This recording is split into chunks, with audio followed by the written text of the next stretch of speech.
The new year brings a new increased minimum wage in Florida, and that's something workers are looking forward to, but it's still tough to cover all your expenses on the minimum income. SNN Local News 6 reporter Calvin McClure has the story. With every year comes change, and with a struggling economy, a pay raise is the way most people would like to ring in 2012. As of January 1st, the state of Florida has a new minimum wage of $7.67, up 36 cents from last year.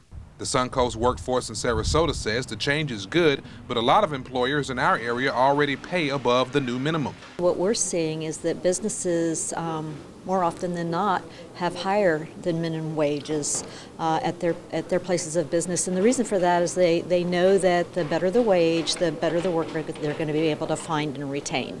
Many in the community say it's time for an increase in wages because the cost of gas and living continues to rise. Really needs to be. It's expensive to live here, and you know, people don't want to put money out for employees because the economy's so bad. The raising of minimum wage has an obvious positive effect on some employees, but the Suncoast Workforce says it can have a potential negative effect on employers. If a business is struggling already, to have that additional expense could create additional hardship for that business, which may mean that even though they may like to expand, they can't because the wage has gone up, or maybe they've been offering benefits and now that's something that they're not able to offer. The Suncoast Workforce says despite a slow recovery, locally they expect an increase in jobs for 2012. Businesses are still skeptical about whether to hire or not.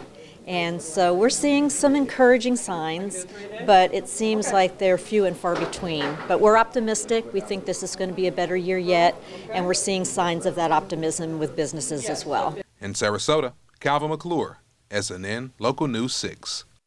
The new minimum wage is just one of nearly 40,000 new state laws going into effect around the country. Nearly 250,000 people in Florida make minimum wage.